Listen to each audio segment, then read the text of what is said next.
Someone keeps coming to my house in the middle of the night. I'm a 24-year-old man who lives in a quiet neighborhood in a suburban town in Queensland, Australia with my roommate who's 25 and a female. We are childhood friends and are both finishing our studies at uni. The occurrences started around 2 months ago, with the most recent update only last weekend. About 2 months ago, I cannot recall the actual date. I was lying in bed late at night, watching a soccer game, drifting in and out of sleep. I usually just use the background noise to help me fall asleep, as I would say I'm a very nocturnal person. I feel like I was on the edge between being awake and asleep when I heard an urgent pounding on the front door. The way the house is shaped, my bedroom is approximately 10 meters from the front door and backs onto the front courtyard. The knock startled me at first, as I was unsure if it was just in my head, so I literally laid still in silence to see if I heard anything else. I knew it couldn't be my roommate, as she was out of town for the week, visiting family and attending a wedding. Shortly after, there was a second knock,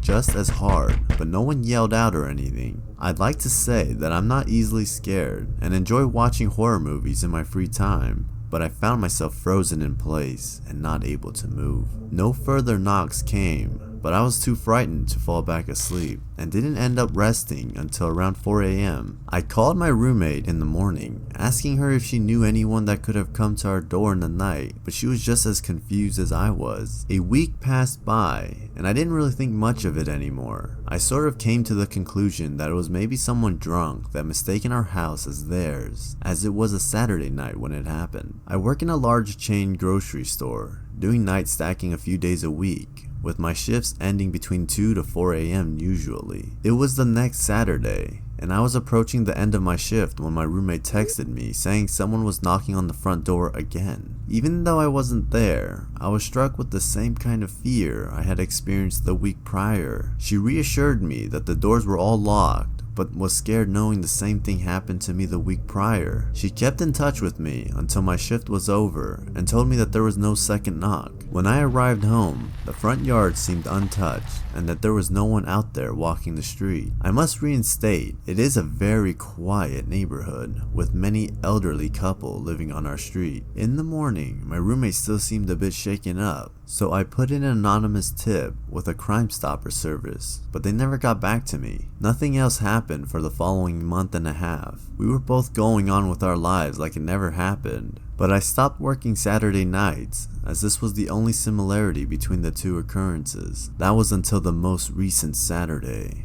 I was up late in the living room watching some old Black Mirror episodes as the new season was about to come out. It was around 1 a.m. and I had plans to go to bed after the episode I was watching. For context, the lounge room is practically right next to the front door, with the path to the door going past a large window. As I was watching, I saw the outside motion sensor light turn on from the bottom of the windowsill under the blinds. I froze. Up until this point, I had completely forgotten about the knocking and was struck in fear. A short moment later, bang, bang, bang. At first, I was just going to sit there and wait for them to go, but after a second loud knock, I decided to look through the peephole quietly to see if it was someone familiar. My roommate had a few failed relationships that didn't end on good terms, so I assumed maybe, just maybe, it could be one of them. It wasn't. It was a woman. She was staring at the front door extremely still. It was like she was frozen, her eyes staring straight ahead with little to no expression. It felt like she could see me through the eye hole, just staring into my soul.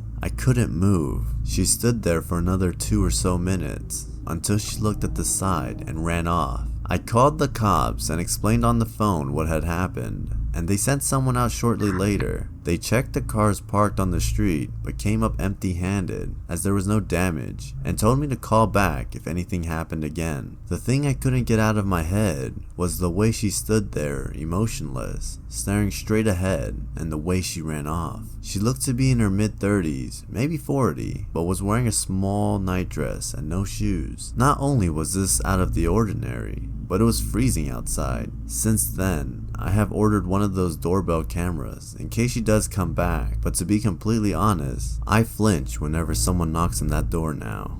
My uncle's friend. This whole situation started when I was a teenager. I am now in my late 20s and I am a female. It was one small conversation that I had completely forgotten about until about 2 years ago. But in the past 2-ish years, more things have happened that have made me really think about that short conversation. I was about 13. And my mom and I had just moved back in with my grandma, where my uncle was already living, and at the time, his friend was living with us as well. He was only staying for a few months. I never knew why, I just knew he was staying there. But when my mom and I moved back in one day, while the friend was out of the house, my uncle sat me down and told me he didn't want me to be alone with his friend, and that I needed to call him if I found myself alone with his friend. Only about a week after my mom and I moved in, my uncle kicked his friend out. I was young and didn't think much about the conversation and had completely forgotten about it. About 2 years ago, my uncle very suddenly and unexpectedly passed away, and after he passed, his friend came back into my grandma's life.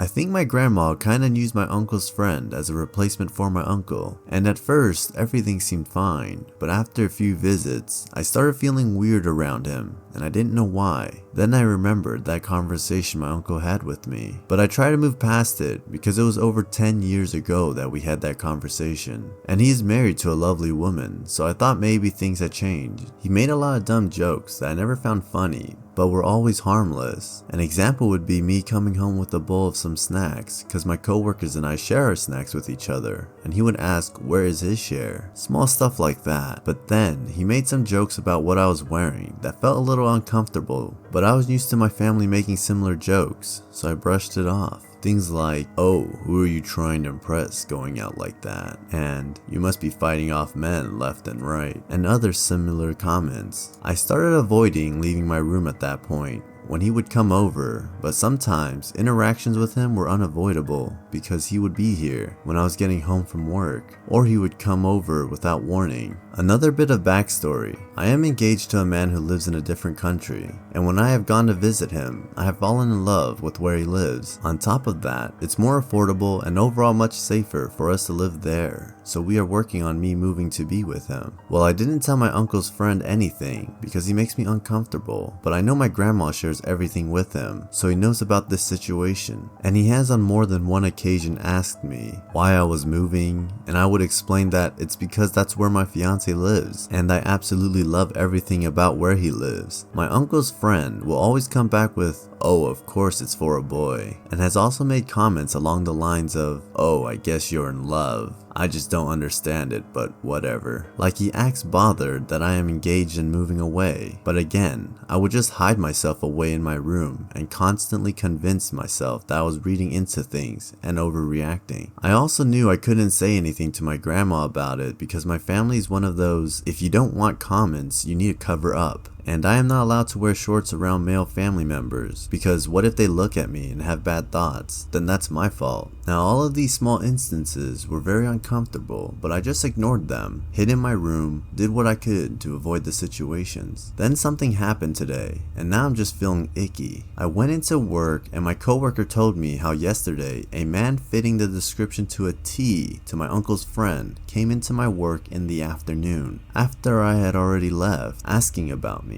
And he knew details like what I looked like, where I lived, even details about my move to another country. And he made comments about being my uncle's friend. Now I didn't hear any of this as I had already left for the day, but my coworker is a very trustworthy person and doesn't just come up with stuff for fun. She will even be the first one to call someone out on their nonsense if she catches them lying. So I trust that what she is saying is true. But he was saying how ever since my uncle has passed, he has been trying to see me more and more because he just cares so much about me, and he sees me like his daughter. That comment alone weirded me out because I've barely interacted with this man, and I avoid it at all costs, so why does he feel that close to me? He also started talking at length about my move to another country, and he wouldn't leave the topic. He just kept talking about how he doesn't get how I could fall in love with someone so far away, and how I could just stay here and find someone here to fall in love with, and other comments basically about how he doesn't approve of my move to be with my fiance. I didn't tell him where I work,